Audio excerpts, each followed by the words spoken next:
Director at ASCO Legal. If you are a first home buyer looking to purchase property, we've got some top tips and tricks for you. So Alistair, what should first home buyers do before they make an offer? They should get in touch with their lawyer and have their lawyer have a look at the sale and purchase agreement. The conditions in sale and purchase agreements are really narrow, so if there's a condition that they need to rely on to exit, but it's not a condition of the agreement, they can find them stuck in the contract. They can risk losing their deposit and have damages claim against them. So it's very important to just check it out.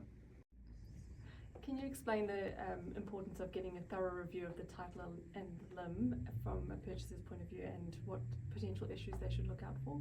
So most first home buyers are sitting in the sort of the price point where there's a lot of cross lease properties. They're notorious for having defective titles, so that means that there's been an extension to the cross lease flats plan, but the flats plan's not been updated. If a defective title is not identified and they go forward and purchase the property, to fix it afterwards, it's about a $10,000 to $20,000 exercise, and you need to engage and get the cooperation of your sort of co-owners as part of the cross lease, which can be a hell of a process to go through. What role does a lawyer play in the settlement process, and how can buyers ensure that everything goes smoothly on settlement day? So our role as a purchaser solicitor is to make sure that we draw down the funds from the bank and that we hand over those funds to the vendor solicitor, the balance of the purchase price, in exchange for clear title of the property. To make our lives easier, if the purchaser can ensure they approve the loan structure with their bank well in advance, so we get the loan instructions and we're not rushing the day before settlement to get them all signed, that's very helpful.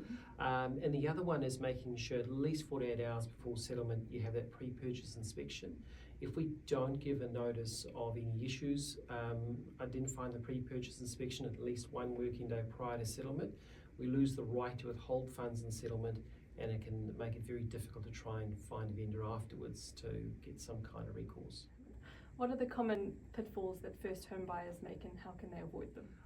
Common pitfall is not having the agreement looked at before they enter into it, and they often don't realise that the deposit, if they're relying on KiwiSaver to withdraw those funds, it takes 10 working days to withdraw it, and the deposit can be payable immediately, so they could find themselves in breach of the contract really early on. Are there any specific legal documents or clauses in the contract that first home buyers need to be aware of and pay extra attention to before signing?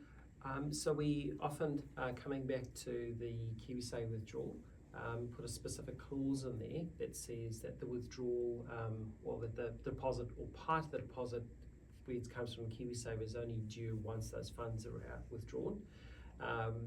We also try and get it negotiated that the withdrawal only has to happen after you're unconditional, because you don't want a situation where you withdraw the funds, you end up not going ahead with that purchase for some reason or the other, and then we have to put the funds back in and you're paying transactional costs, withdrawing your investment and putting your investment back in all the time. Yeah.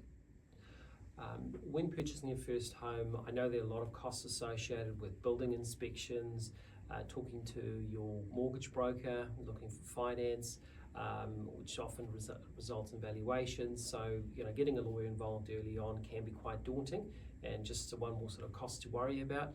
We generally don't charge to look at the sale and purchase agreement for clients because it doesn't take a lot of time and avoids a lot of headaches. So if you're in that boat, feel free to get in touch with us.